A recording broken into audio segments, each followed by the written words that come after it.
హెబ్రీయులకు రాసిన పత్రిక 6వ అధ్యాయం 18వ వచనాన్ని చదువుదాం. హెబ్రీయులకు రాసిన పత్రిక 6వ అధ్యాయం 18వ వచనంలో ఈ మాట ఇలా రాయబడింది.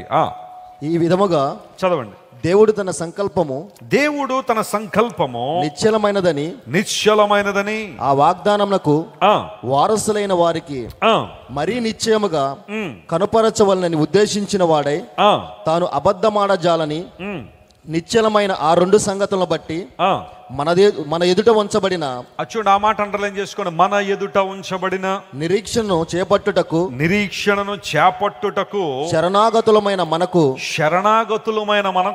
బలమైన ధైర్యము కలుగునట్లు, అది ఆ మాట అన్నదే, బలమైన ధైర్యము కలుగునట్లు ప్రమాణము చేసి వాగ్దానం ఏం చేశాడు? ఆయన దృఢపరిచాడు. స్తోత్రం చెప్దాం ఒకసారి. హల్లెలూయా.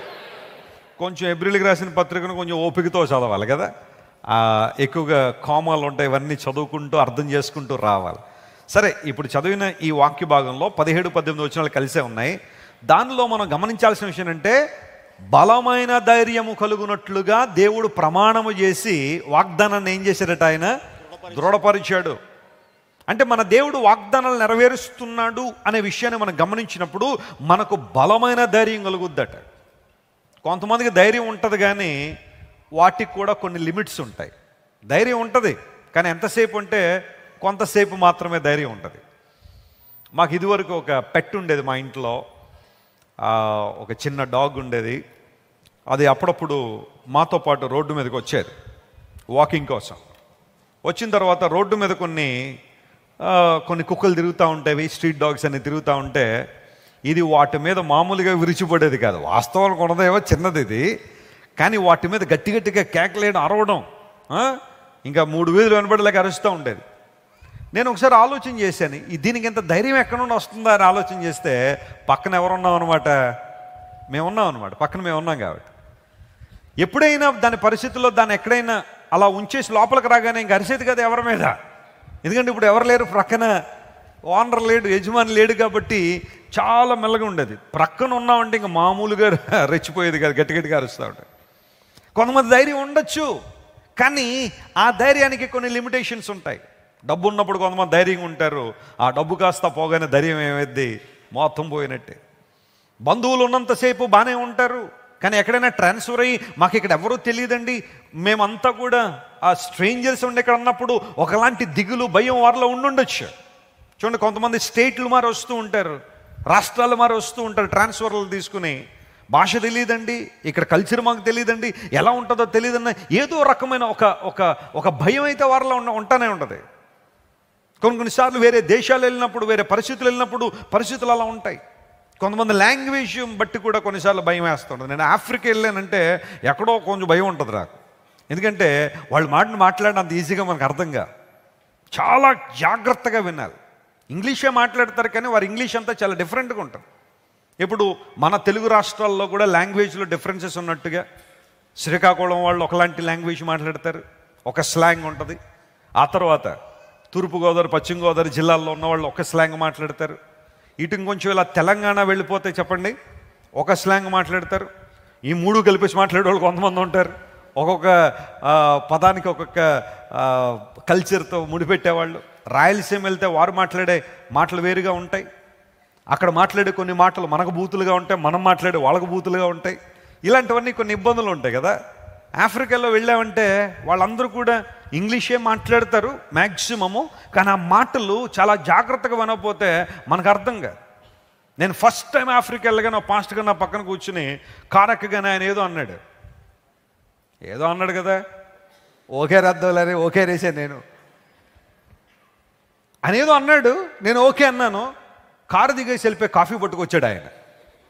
ఓ థ్యాంక్ గాడ్, కాఫీ కావాలని అడిగాడు అనమాట ఆయన.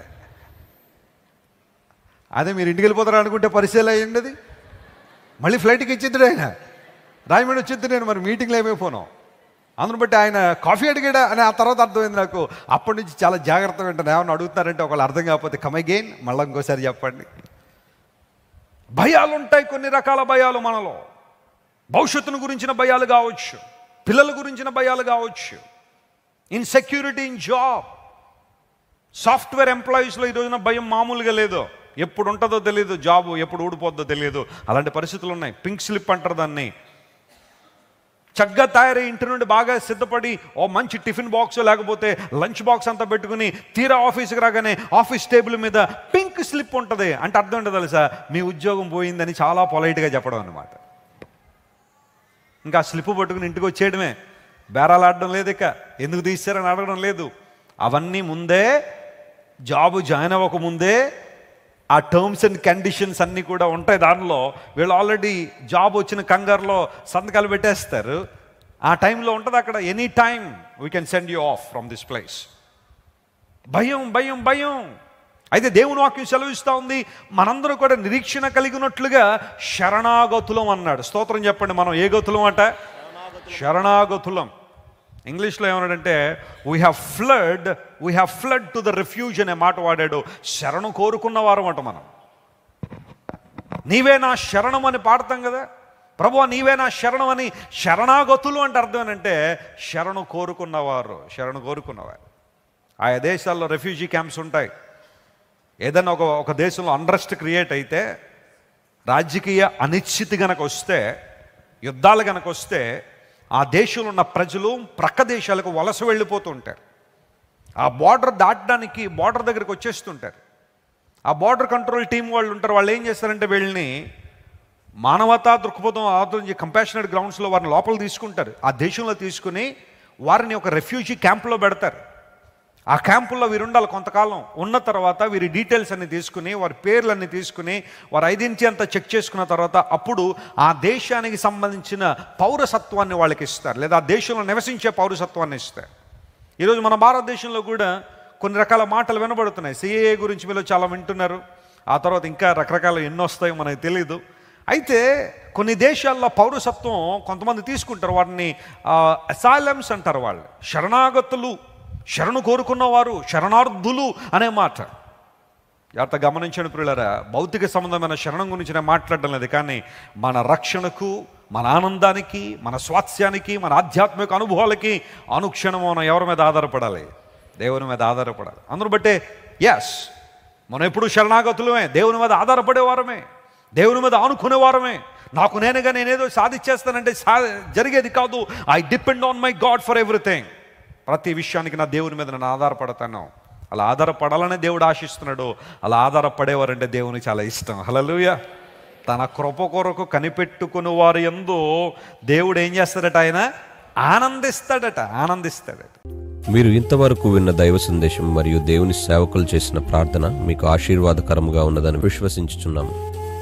ఈ సందేశాన్ని మీ స్నేహితులకు, బంధువులకు షేర్ చేయండి. మీకు ఏదైనా ప్రార్థన అవసరత ఉన్నచో మా ఫోన్ నంబర్లకు కాల్ చేయండి. దేవుడు మిమ్మల్ని ప్రేరేపిస్తే విశ్వాసంతో సాగుచున్న ఈ పరిచర్యను ప్రోత్సహించండి. మరిన్ని వర్తమానాలు, పాటలు వినుటకు జాన్ వెస్లీ మినిస్ట్రీస్ అను మా యూట్యూబ్ ఛానల్ను సబ్స్క్రైబ్ చేసుకునండి. ప్రభువైన యేసుక్రీస్తు కృప మీకు తోడైండును గాక.